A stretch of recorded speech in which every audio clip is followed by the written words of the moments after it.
Oh, si tu tombes sur cette vidéo, ne zappe pas tout de suite, tu risquerais de passer à côté d'un super interview. Alors, normalement, je fais deux interviews. J'espère qu'ils vont réussir à se connecter. Il y en a un qui s'appelle Corentin Dugas, qui a écrit un bouquin carrément génial. Alors, rien que le titre, il est génial, devenir missionnaire sans bouger de chez soi. J'adore. Donc ça, c'est aux éditions Salvator. On va recevoir l'auteur de ce livre et on va papoter avec. Ça va être génial. Je suis trop content. Je vais faire mon journaliste ce soir. Et là, phénomène de guérison, prière de guérison, enquête à Saint-Nicolas-des-Champs à Paris. Et donc tout à l'heure, on en galérait à joindre l'auteur, mais on va voir si ça marche. Là, je vois qu'il vient d'arriver. Donc on va tout de suite essayer. Tac. Veuillez être un petit peu patient quelques instants. On va voir si ça marche. Et si ça marche pas, j'ai Corentin. L'avantage, c'est que si j'ai pas l'un, j'ai l'autre. Ça semble faire obstacle. Alors, François Xavier, est-ce que vous m'entendez? Déjà, répondez-moi si vous m'entendez.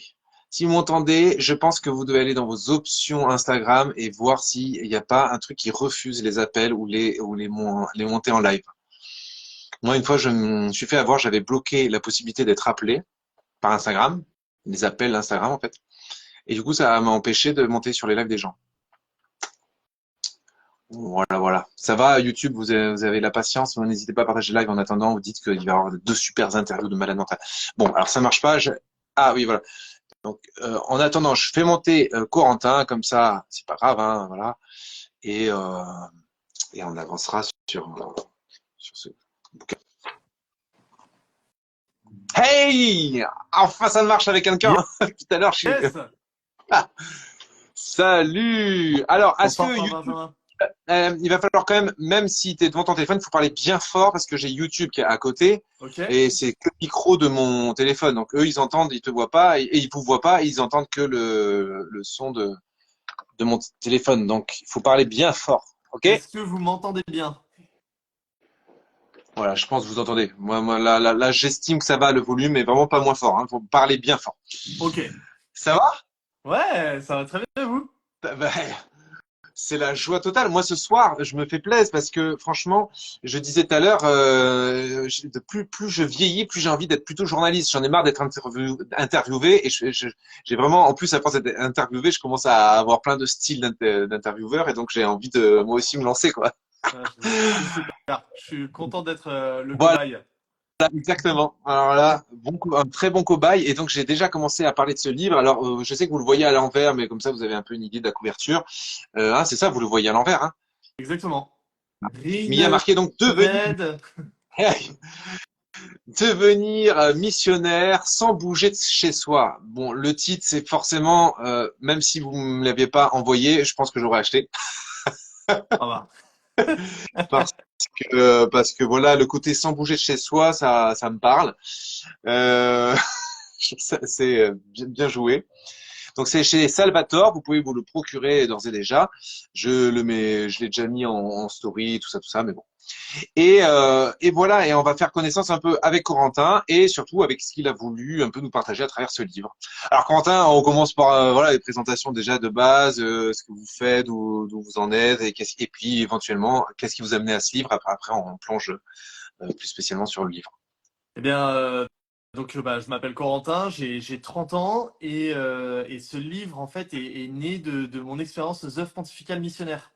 Je viens de passer 2 ans à travailler pour la branche du Vatican qui finance les missions. Et c'est important de le dire parce que c'est à la fois, ça a été une très grande fierté pour moi de travailler pour l'Église. Et puis en même temps, pour toutes les personnes qui ignorent, ça fait du bien de savoir ce que l'Église fait de bien dans le monde. Et en fait, ça sert à quoi? Bah, c'est une branche du Vatican qui finance tout ce qui permet de répandre l'Évangile et de faire resplendir l'amour du Christ pour les hommes. Donc on finance des séminaires, on finance des églises et tout ça, mais on finance aussi 5 000 hôpitaux, 15 000 orphelinats, 15 000, 100 000 écoles primaires, enfin bref, c'est très massif. Et c'est la splendeur de la charité de l'Église. Moi, ce qu'il faut savoir, c'est que je suis pas du sérail catho. Je suis pas un catho d'élevage, comme on dit un peu sauvagement. J'ai grandi dans une famille qui n'était pas croyante et je me suis converti il y a 10 ans, voilà, en allant en Terre Sainte. Ok.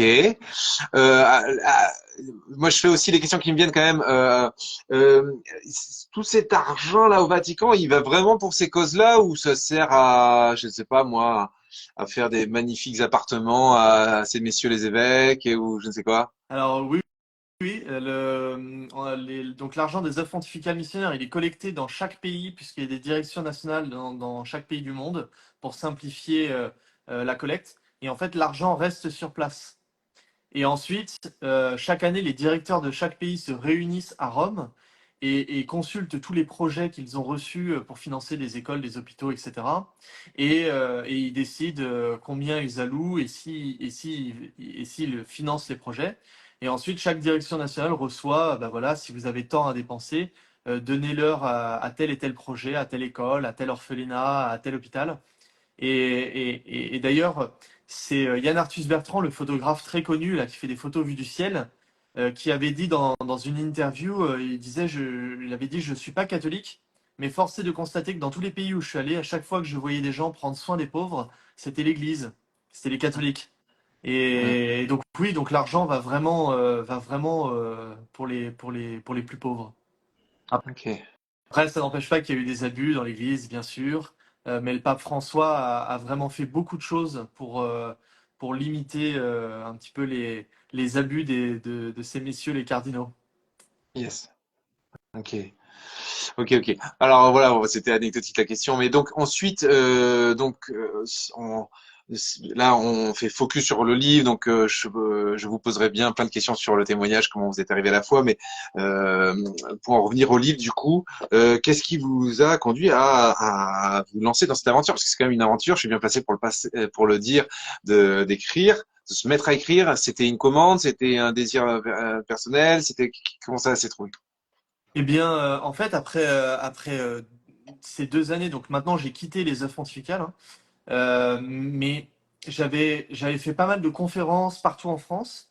Et au fur et à mesure de mes rencontres, je m'étais dit, mais c'est quand même curieux, on est beaucoup plus nombreux qu'au départ. L'Église, elle a commencé avec 12 types qui n'étaient pas forcément les mieux câblés pour réussir l'évangélisation. On a des moyens humains, technologiques, financiers qui sont quand même beaucoup plus importants qu'à l'époque, et pourtant ça marche pas. C'est-à-dire que l'évangile se répand pas, et même il a plutôt tendance à diminuer. Et j'ai lu pas mal de traités sur la mission, sur la prière, etc. Et puis en interrogeant autour de moi, en fait, j'en suis venu à la conclusion, je me suis dit, bah, finalement, c'est peut-être parce qu'on ne prie pas. Et donc Ah. j'ai interrogé plein d'amis, des gens autour de moi qui sont des personnes vraiment sincères, qui sont des catholiques qui essayent de vivre leur foi le plus sincèrement possible. Mais quand on les interroge sur leur vie de prière, eh bien, bon, voilà, on fait des petites dévotions par-ci par-là, mais il n'y a pas de cœur à cœur brûlant avec Jésus. Donc, en lisant, en m'intéressant aux évangiles et tout ça, je me suis dit, bah, en fait, c'est là le cœur du problème, c'est qu'on ne prie plus. Et donc, bah, Ouais, l'évangile ne grave. peut pas se répandre parce que c'est plus un débordement du cœur, c'est de l'intelligence, quoi. C'est dingue, c'est dingue, c'est dingue, c'est dingue, c'est dingue, c'est dingue, c'est dingue.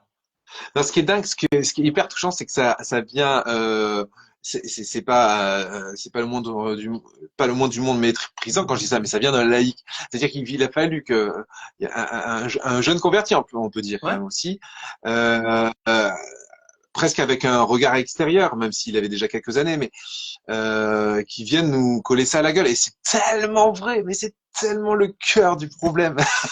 Ça, de malade. Enfin bref. Écoutez, il suffit de lire la vie des saints. Moi, j'ai toujours lu beaucoup les vies des saints parce que j'ai toujours été un galérien dans la prière, dans la vie spirituelle, dans la vie en Dieu. J'ai toujours eu le sentiment que c'était galère parce que je sens rien, parce que tout me coûte. Et donc, le seul truc qui m'aidait un peu à sortir la tête de l'eau, c'était de lire des vies de saints. Ça me stimulait en me disant, aïe, aïe, Benjamin, Et dès les vies de saints, la fécondité de dingue qu'ils ont provient de cette intimité amoureuse qui est certainement il y a des plages de temps, mais c'est plus que des plages de temps, c'est une connexion continuelle qui est alimentée. En fait, c'est comme si en fait ils mettent en priorité ça Et du coup, le reste arrive, quoi. Donc voilà, c'est ça, à mon avis, le résumé de, de votre message, quoi. Ouais, complètement. Et puis je pense aussi, frère Benjamin, que il y a la certitude chez les saints qu'ils sont saints. C'est-à-dire, pas dans le sens, ouais, je suis au top du top, etc. Mais ils ont pris au sérieux leur baptême. Et Ah je oui. pense que aussi, une des difficultés de notre temps, c'est que les gens passent sans arrêt leur temps à dire non mais bon, il y a Sainte Thérèse de Lisieux, il y a moi, quoi. Ah, peut-être qu'un jour je Ouais. deviendrai saint dans un. Mais en fait, on est saint. Le Ouais. baptême nous a rendus saints. Et donc l'objectif, c'est pas de le devenir, c'est de le rester. Et moi, tout le combat que je mène en ce moment, c'est de faire prendre conscience aux gens que leur baptême, c'est pas juste de la flotte sur le front. C'est une transformation, c'est passer par la vie, la mort et la résurrection de Jésus. Ouais. Et il nous a fait une promesse. Et le problème, c'est que les gens savent ça intellectuellement et ils vivent une relation platonique après avec Jésus. C'est-à-dire que c'est très intello, mais ça descend pas dans le cœur et puis ils se disent peut-être qu'un jour je serai saint. Mais ça, c'est une victoire du diable qui est colossale parce que tant qu'on ne croit pas que notre baptême a une puissance et qu'il a une action dans notre âme, dans notre cœur, et que par notre baptême, on a une autorité pour agir en son nom, bah forcément, on peut pas devenir Thérèse de Lisieux ou Thérèse d'Avila parce que elles avaient confiance dans le fait que leur baptême est efficace, malgré elles, en fait. Oui, oui. Ben, on y est pour rien. Ça, ouais, c'est laisser, laisse Dieu être ce qu'il est en toi, quoi. Enfin voilà, c'est laisse jaillir. En fait, il y a la source est là. Comment on laisse jaillir ça, cette transformation en Christ là, ça j'en parle souvent. Mais bon, je vais pas trop. On va- j'en parle tellement souvent que je vais pas revenir sur le sujet, mais on est complètement d'accord et c'est super beau. Aussi dans votre façon de dire, il y a un côté, c'est intéressant parce que il y a un phénomène de déjà là, pas encore, la sainteté. Le royaume déjà là, pas encore. Tiens. Mais c'est sûr qu'il y a tout qui est en puissance là, voilà, et comme une graine, comme un embryon, et qui va se déployer quoi. Mais souvent, on ne déploie pas parce qu'on s'invente plein de barrages, parce on s'invente plein de limites qui en fait n'existent pas. Oui, puis il y a un peu, je pense aussi, un côté, ça, ça peut pas être pour moi.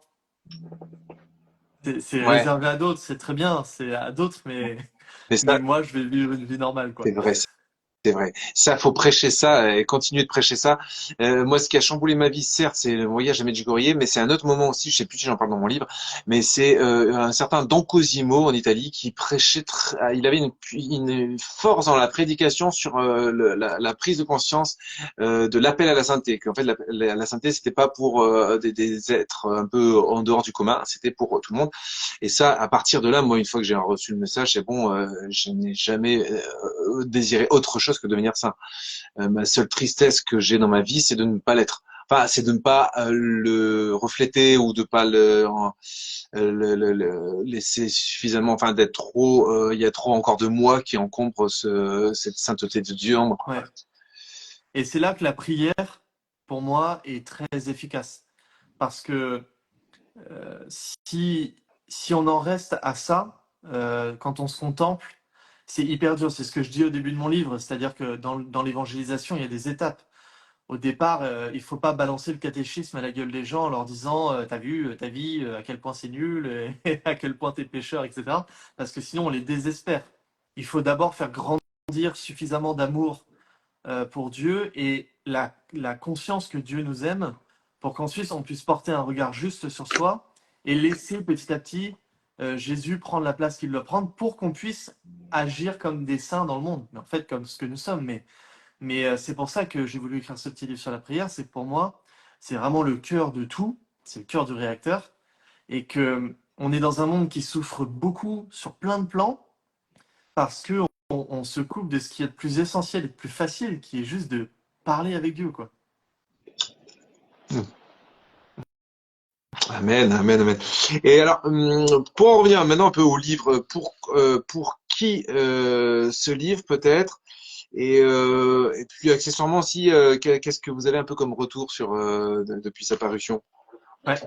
Alors pour qui c'est c'est pas évident parce qu'à la fois un livre qui s'adresse à tout le monde, finalement, il s'adresse un peu à personne. Donc, je dirais pas qu'il s'adresse à tout le monde, mais dans les catholiques ou dans les chrétiens, je pense qu'il s'adresse un peu à tous les chrétiens. C'est-à-dire à la fois ceux qui démarrent totalement dans la foi. Je pense que c'est un livre qui peut être très utile parce que justement, c'est le démarrage d'une relation. Quand on commence à connaître Jésus, en fait, bah, c'est bien de savoir comment communiquer avec lui, comment nourrir une relation en cœur à cœur avec lui. Et puis bah, pour des personnes qui sont déjà un peu plus avancées dans leur foi, eh bien, c'est un livre qui donne beaucoup de clés pour aller un petit peu plus loin aussi. Moi, j'aime bien cette question des petits pas, c'est-à-dire que on n'est pas des sédentaires. Les chrétiens, le premier nom des chrétiens dans la Bible, on le découvre dans les Actes des Apôtres, c'était Rhodos, c'est-à-dire ceux qui cheminent, ceux qui sont en chemin, ceux qui se lèvent.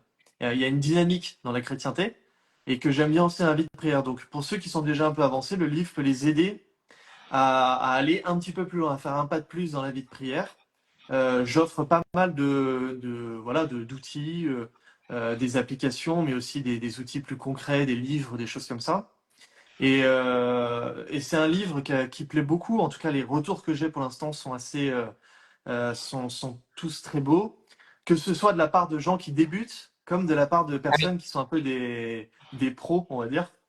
Mais par exemple, bah, c'est Thomas Delenda qui a préfacé le livre, le fondateur de Hosanna. Donc c'est Ouais. quelqu'un qui a quand même une habitude de la prière et qui a lu beaucoup sur le sujet. Et il a accepté de préfacer le livre, bon, aussi parce que c'est un très bon ami, mais parce que il me disait c'est un livre, lui, ça fait des années qu'il a envie d'écrire un livre sur le sujet. Et quelque part, c'est un peu ce Ah, livre-là ouais, ouais, qu'il j'ai aime ça, ouais. et qui lui parle. Et donc voilà, donc je sais que ça fait beaucoup de bien. C'était un peu angoissant pour moi parce que la prière, ça touche à quelque chose de tellement intime, mais ça culpabilise pas et ça permet aux personnes de faire un pas de plus vers Jésus. Carrément, il y a beaucoup de douceur, on les conduit par la main. Bon, enfin voilà, dans ma conclusion, je ferai une dernière promotion, mais j'ai encore quelques questions. Il y a pourquoi alors, on l'a déjà peut-être un peu dit, mais s'il fallait le synthétiser, pourquoi est-ce si important de prier? Mon instinct Oui. est guéri, dit-il François Xavier, donc j'espère pouvoir le prendre.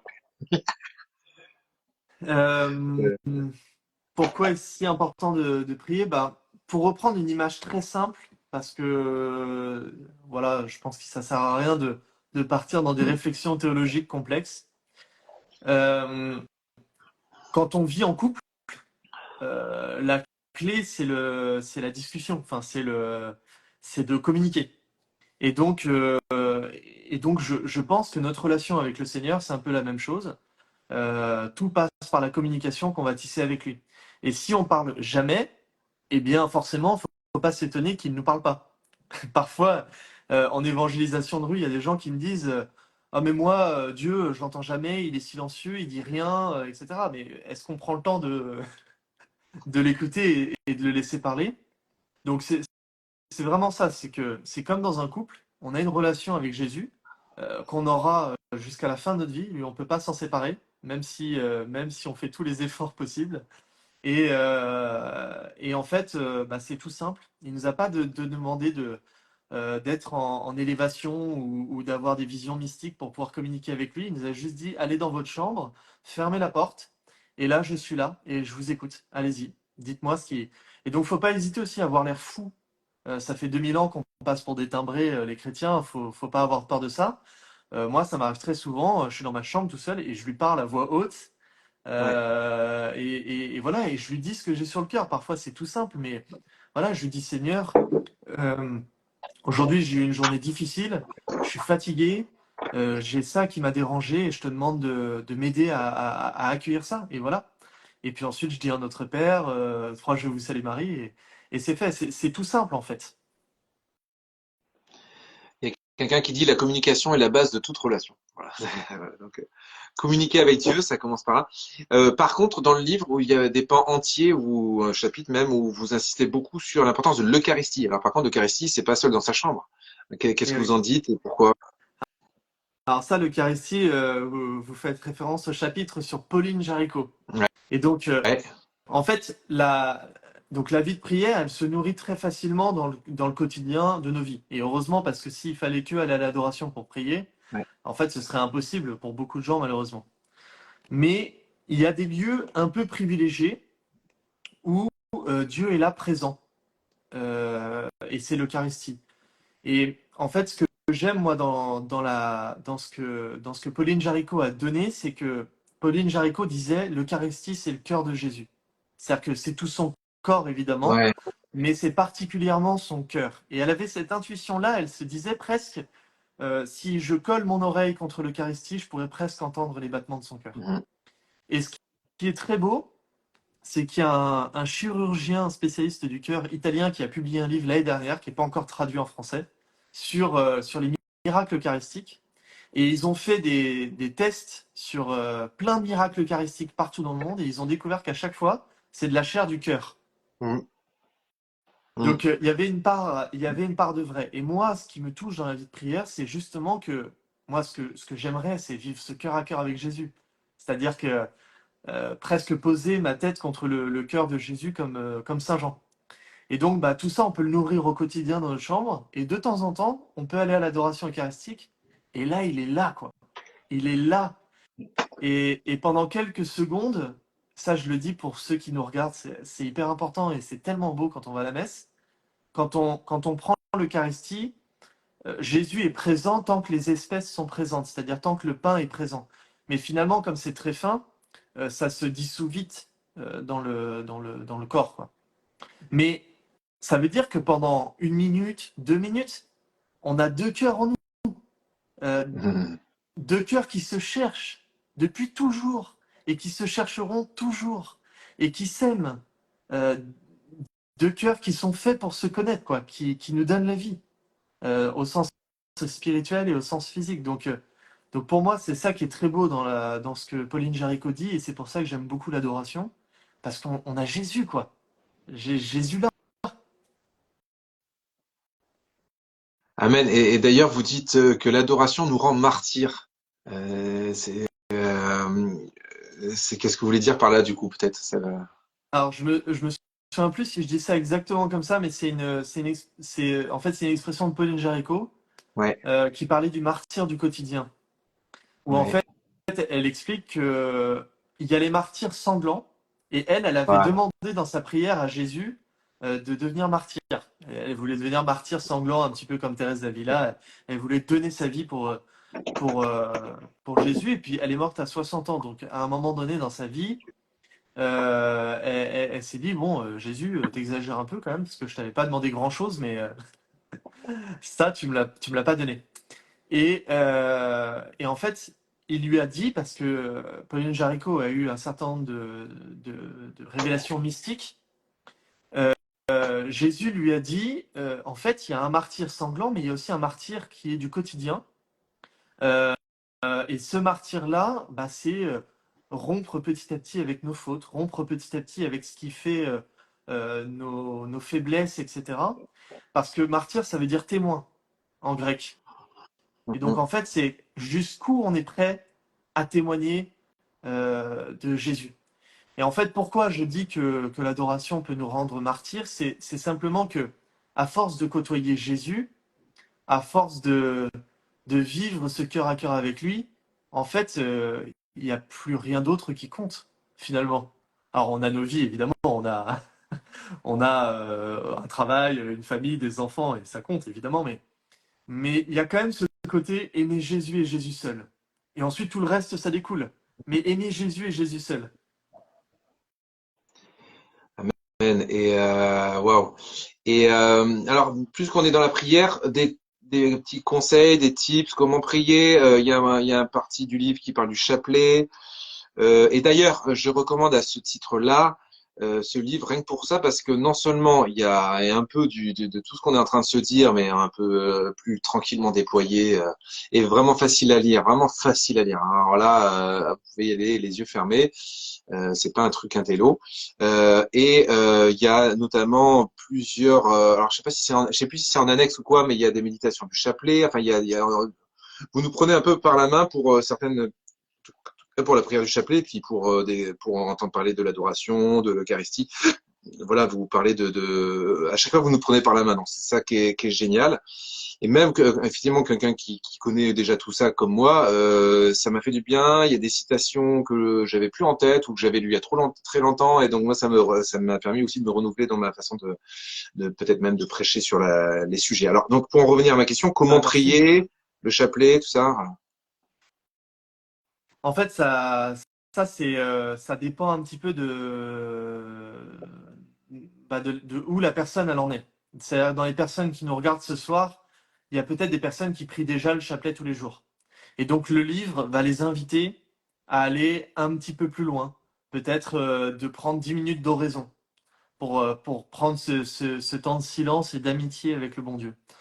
Et pour ceux qui ne prient pas du tout, qui voilà, qui ont du mal, qui trouvent ça dur, et c'est aride, et ben, bien évidemment, je les comprends, parce que tellement difficile de nouer un lien avec une personne qu'on ne peut pas voir, qu'on ne peut pas toucher, qu'on ne peut pas sentir.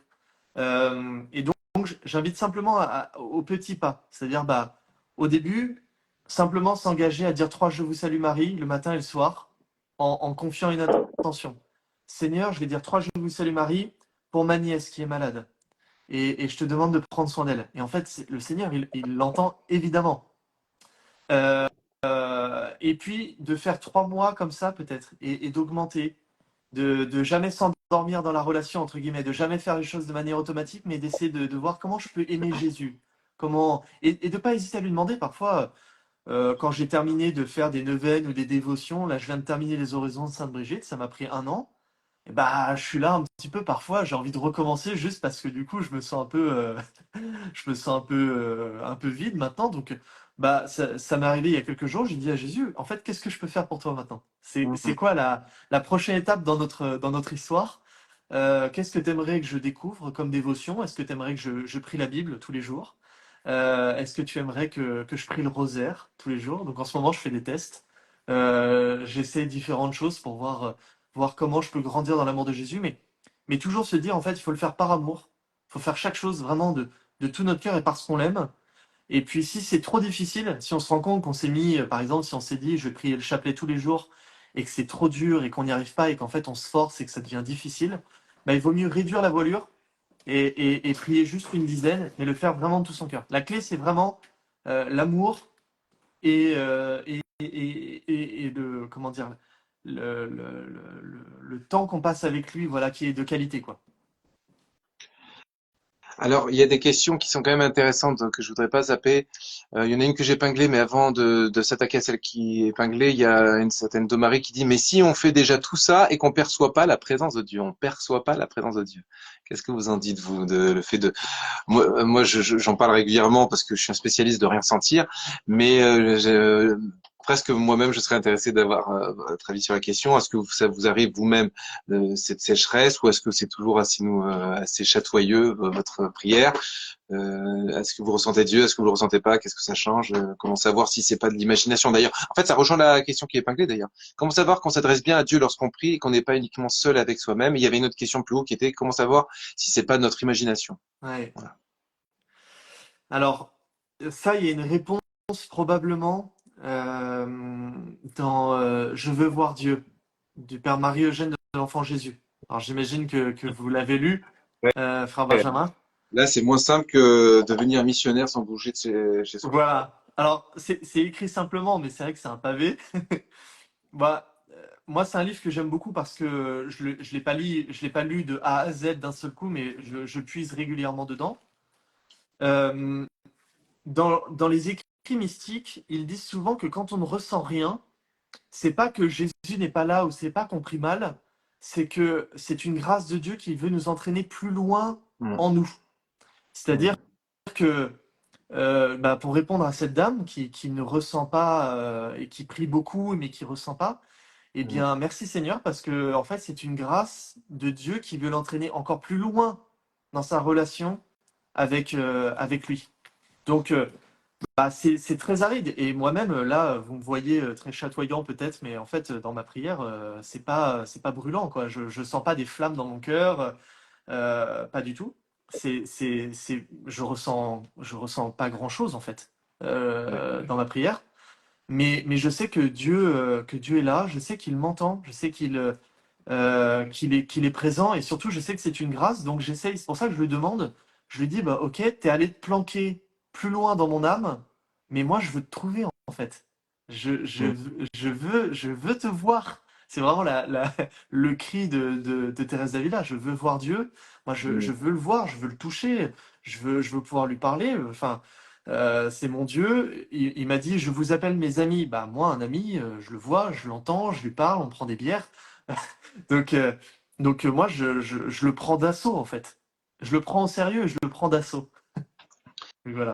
En fait, la foi ne nous fait pas sentir forcément, mais nous fait savoir. La foi nous fait pas sentir, mais nous fait savoir.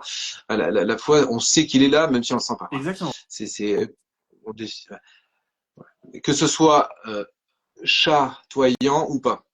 Bon, c'était la petite vanne du siècle. C'est excellent. Sinon, pour tout doucement à s'engager vers la fin un peu de notre petite interview, il y a justement un appel à l'engagement à la prière missionnaire qui est notamment développé en annexe.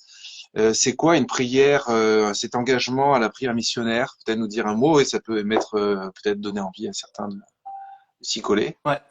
Eh bien, la prière missionnaire, c'est que on ne prie jamais que pour soi. C'est-à-dire que la prière, on combat pas des êtres de chair et de sang, on combat des dominations, des démons, des anges, etc. Et donc, quand on ouvre le ciel et qu'on le fait descendre sur la terre, ça a une action qui dépasse très largement notre simple prière de notre chambre, en fait, qu'on maîtrise pas du tout, mais voilà. Donc ça, c'est la première chose, c'est que notre prière, lorsque Jésus est baptisé, le ciel s'ouvre au-dessus de lui. Et dans les évangiles, on dit pas que le ciel s'est refermé ensuite. Le ciel est ouvert et en fait, notre baptême est un ciel ouvert. Et par notre prière, on peut faire descendre le ciel sur la terre. C'est ça le miracle. Le miracle, c'est de faire descendre le ciel sur la terre. Donc, rien que pour ça, quand je prie là dans mon immeuble, si je suis le seul à prier dans mon immeuble, en fait, je suis le seul à faire descendre le ciel dans mon immeuble. Mais en fait, ça a Alléluia. forcément un impact. Quand, Amen. quand les anges du ciel traversent les appartements, traversent les familles qui sont en train de se déchirer, qui sont en train de s'engueuler, eh bien, ça a forcément un impact. Ça, c'est la première chose. Et la deuxième chose, c'est que notre prière a également un impact quand on prie pour quelqu'un. Quand on prie pour un malade, quand on prie pour une personne, ou même pour des gens qu'on ne connaît pas. Par exemple, moi, j'ai un sujet qui me tient énormément à cœur, c'est les enfants voilà, victimes de violences en tout genre. Et bien, très souvent, quand je prie le chapelet, je demande au Seigneur si en ce moment, pendant que je prie le chapelet, il y a un enfant qui est victime d'une violence, je demande au Seigneur d'intervenir tout de suite. Et je lui ordonne, quoi. Et en fait, je lui dis, j'en tirerai pas d'orgueil, puisque je m'en fous. Ça se trouve, tu vas aller aider un gosse qui est à Manille, donc je le saurai jamais. Mais je te demande d'intervenir tout de suite, peu importe où Amen. c'est. Euh, donc ça peut être dans ces cadres-là. Et puis ensuite, il y a ce qui s'appelle la suppléance. Ça, c'est quelque chose que j'ai découvert grâce au père Jérôme, qui était un moine de l'abbaye de Sept-Fonds, et qui parlait beaucoup de la suppléance. En fait, c'est quoi? Il dit qu'on peut prier à la place d'une personne.